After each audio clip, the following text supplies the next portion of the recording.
नमस्कार, अरुणाचल समाचार में आपका स्वागत है। मैं हूं शोभा। आइए बुलेटिन में सबसे पहले देखते हैं मुख्य समाचार। संसद का मानसून सत्र शुरू। पहले दिन लोकसभा में ऑपरेशन सिंदूर पर चर्चा सहित विभिन्न मुद्दों पर विपक्ष के हंगामे के कारण कार्यवाही कल तक के लिए स्थगित।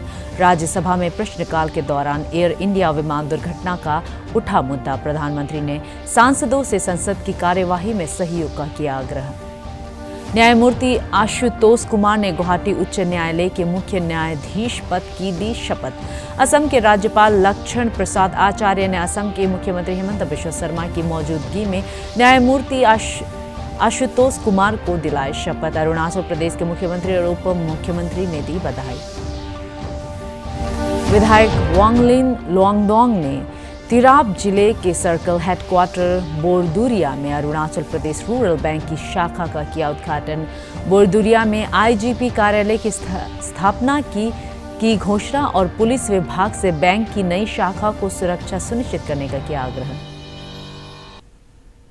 संसद का मानसून सत्र आज से शुरू हो गया है। यह सत्र 21 अगस्त तक चलेगा। इस दौरान कुल 21 बैठकें होंगी। ऑपरेशन सिंदूर के बाद यह संसद का पहला सत्र है। ऑपरेशन सिंदूर पर चर्चा सहित विभिन्न मुद्दों पर विपक्ष के सदस्यों की नारेबाजी के बाद लोकसभा की कार्यवाही कल तक के लिए स्थगित कर दी गई है। पहले स्थगन के बाद जब सदन की कार्यवाही शुरू हुई तो कांग्रेस, समाजवादी पार्टी, द्रमुक और अन्य विपक्षी दलों के सदस्यों ने नारेबाजी करते हुए सदन के आसन के पास आए। पीठासीन अधिकारी ने विपक्षी सदस्यों से अपनी सीटों पर बैठने और शून्यकाल में भाग लेने की अपील की। राज्यसभा के सभापति जगदीप धनखड़ ने संसद के उच्च सदन के 2 निर्वाचित और 3 मनोनीत सदस्यों को शपथ दिलाई। इस दौरान राज्यपाल ने अपने उन 7 पूर्व सदस्यों को भी श्रद्धांजलि अर्पित की जिनका निधन पिछली बैठक के बाद के अंतराल में हुआ था। राज्यसभा में पूरक प्रश्नों के जवाब में केंद्रीय नागरिक उड्डयन मंत्री के राम मोहन नायडू ने कहा है कि विमान दुर्घटना जांच ब्यूरो एयर इंडिया 171 विमान दुर्घटना की जांच पारदर्शी तरीके से कर रहा है। श्री नायडू ने कहा कि ये प्रक्रिया अंतर्राष्ट्रीय मानकों के अनुरूप है। संबंधित अंतर्राष्ट्रीय विशेषज्ञों और संबंधित पक्षों के साथ की जा रही है। राज्यसभा में वहन पत्र विधेयक 2025 पर हुई चर्चा के बाद इस विधेयक को ध्वनिमत से पारित कर दिया गया। केंद्रीय पतन पोत परिवहन व जल मार्ग मंत्री सर्बानंद सोनोवाल ने कहा कि यह विधेयक 1856 के पुराने कानून की जगह लेगा। इससे जहाजरानी दस्तावेज सरल बनेंगे जिससे व्यापार में पारदर्शिता बढ़ेगी। प्रधानमंत्री नरेंद्र मोदी ने आशा व्यक्त की है कि संसद का मानसून सत्र सार्थक और सकारात्मक चर्चाओं से भरपूर होगा। यह सत्र देश के लोकतंत्र को सशक्त बनाएगा। संसद के मानसून सत्र की शुरुआत से पहले संवाददाताओं को संबोधित करते हुए श्री मोदी ने कहा कि यह सत्र राष्ट्र के लिए एक गौरवपूर्ण क्षण है। यह सत्र हमारी सामूहिक उपलब्धियों का सच्चा उत्सव है। प्रधानमंत्री ने सभी दलों के सांसदों से आज से शुरू हो रहे मानसून सत्र की सुचारू कार्यवाही में सहयोग करने का आग्रह किया। प्रधानमंत्री ने कहा कि पूरा विश्व भारत की सैन्य शक्ति का साक्षी बना है। उन्होंने कहा कि ऑपरेशन सिंदूर के दौरान भारतीय सेना द्वारा निर्धारित लक्ष्य 100% हासिल किया गया है। श्री मोदी ने कहा कि रक्षा क्षेत्र में चल रहे अनुसंधान और विकास को बहुप्रतीक्षित प्रोत्साहन प्राप्त होगा। इससे देश के युवाओं के लिए नवाचार और रोजगार के नए अवसर भी पैदा होंगे। देश के राजनीतिक दलों से भी कहूंगा कि देश ने एकता की ताकत देखी है, एक स्वर का सामर्थ्य क्या होता है देखा है। तो सदन में से भी सभी माननीय सांसद उसको बल दें, उसको आगे बढ़ाएं। और मैं जरूर कहूंगा, राजनीतिक दल अलग अलग है, हर एक का अपना एक एजेंडा है, अपनी एक भूमिका है, लेकिन मैं इस वास्तविकता को स्वीकार करता हूं कि दल हित में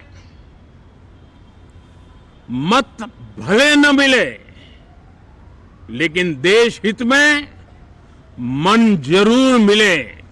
इसी एक भावना के साथ इस मानसून सत्र से देश के विकास यात्रा को बल देने वाले, देश की प्रगति को बल देने वाले, देश के नागरिकों को सामर्थ्य देने वाले अनेक विधेयक प्रस्तावित हैं।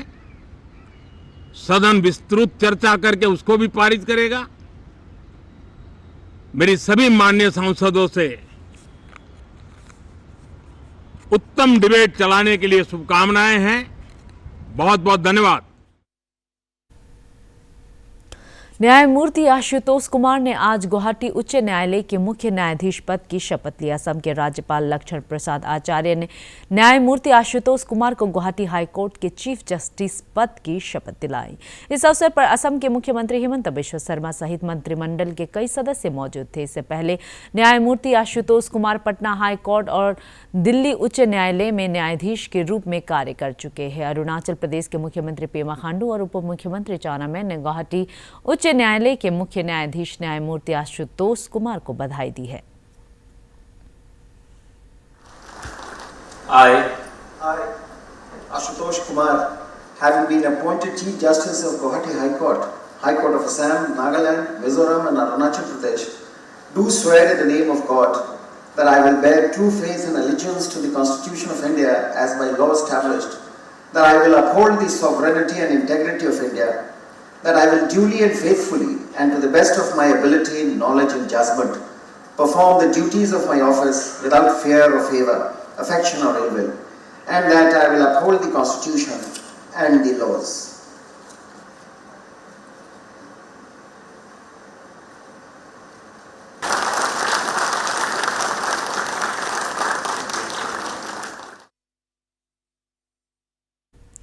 विधायक वालिंग लोआंगडोंग ने तिराप जिले के सर्कल हेडक्वार्टर बोरदुरिया में अरुणाचल प्रदेश रूरल बैंक की शाखा का उद्घाटन किया। इस अवसर पर जिला उपायुक्त तेचू अरान, पुलिस अधीक्षक आदित्य, APIB के चेयरमैन हकीब, जनरल मैनेजर खोगेश्वर ताओ सहित कई गणमान्य व्यक्ति मौजूद थे। अरुणाचल प्रदेश रूरल बैंक एक कमर्शियल बैंक है जिसमें SBI की 35%, भारत सरकार का 50% और अरुणाचल सरकार की 15% हिस्सेदारी है। अपने संबोधन में श्री लोआंगडोंग ने कहा कि बोरदुरिया में APRB के नई शाखा के खुलने से सामाजिक और आर्थिक गतिविधियों को गति मिलेगी।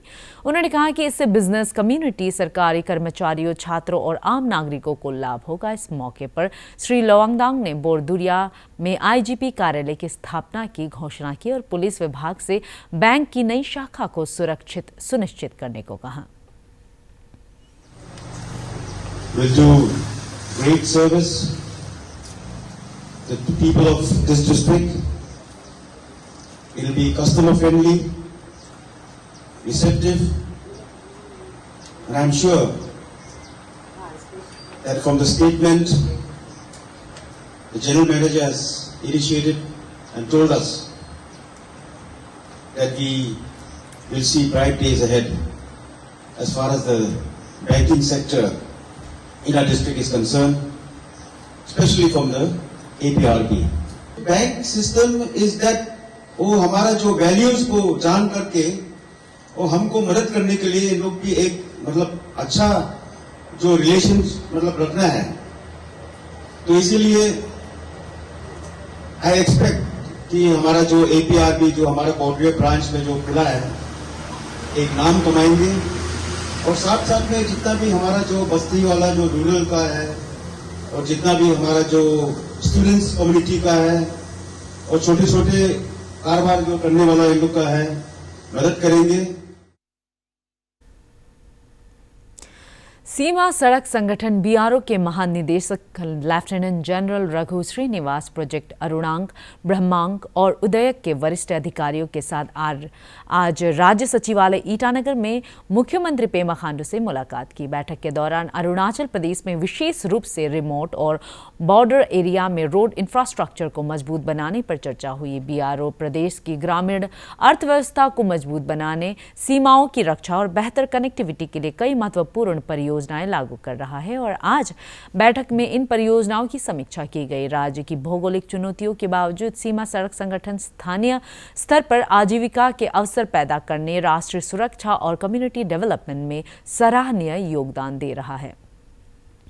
असम के मुख्यमंत्री हेमंत बिश्व शर्मा ने डेयरी किसानों की आत्मनिर्भरता बढ़ाने और राज्य में श्वेत क्रांति लाने के लिए रविवार को गुवाहाटी में श्रीमंत शंकरदेव कला क्षेत्र में एक नई योजना की शुरुआत की। इसके तहत राज्य के 601 डेयरी सहकारी समितियों से जुड़े लगभग 20,000 किसानों को प्रतिदिन 30 लीटर तक दूध पर प्रति लीटर पर 5 रुपए की सहायता मिलेगी। यह सहायता संगठित डेयरी प्रसंस्करण परियोजनाओं को दूध उपलब्ध कराने वाले किसानों के लिए होगी। Per liter of milk, which is produced by our cooperatives.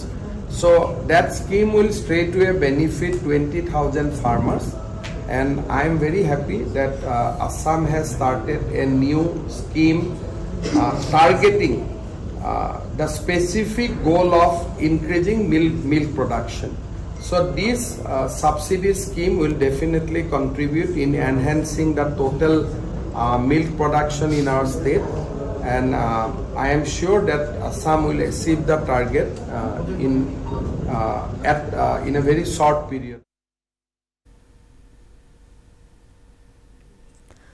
राष्ट्रीय रक्षा यूनिवर्सिटी पासीघाट कैंपस में संस्थान के छात्रों और नागरिकों के बीच आपदा तैयारियों, इमरजेंसी कोऑर्डिनेशन और फर्स्ट एड रिस्पांस विषय पर जागरूकता के लिए कंबाइंड मॉक ड्रिल किया गया। भारतीय सेना की रायांग मिलिट्री स्टेशन और स्टेट डिजास्टर रिस्पांस फोर्स द्वारा संयुक्त रूप से आयोजित इस मॉक ड्रिल में एसडीआरएफ के कर्मियों ने rescue tools, first aid kits और बेसिक ट्रॉमा केयर टेक्निक्स का प्रदर्शन किया। रायांग मिलिट्री स्टेशन के मेजर सुमित के नेतृत्व में एक टीम ने युद्ध की स्थिति में सर्च एंड रेस्क्यू ड्रिल को प्रदर्शित किया गया। एक दिन के इस कार्यक्रम में सेना के हथियारों का भी प्रदर्शन किया गया।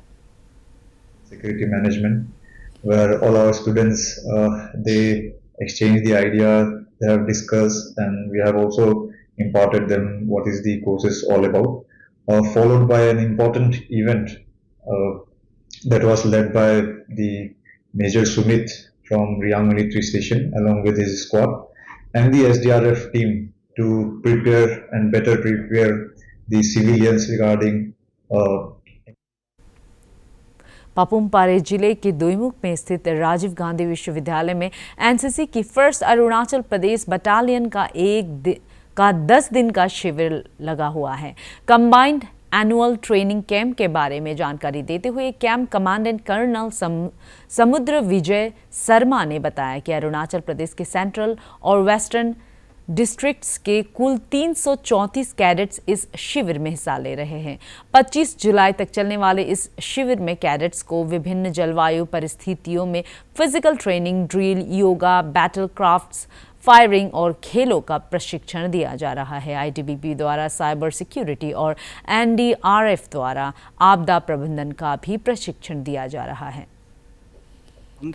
16 तारीख से 25 तारीख तक हमने इसको रखा है और यहाँ पे एक्टिविटीज सुबह से लेकर शाम तक कैडेट्स को एंगेज किया जाता है।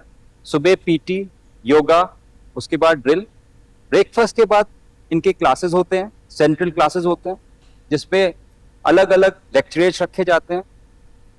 लेक्चरेट्स के अलावा एमिनेंट पर्सनैलिटीज आके इनको विभिन्न टॉपिक्स पे इनको अपने ज्ञान देते हैं उसके ऊपर, और उसके बाद शाम को उनके लिए गेम्स पीरियड रखा जाता है।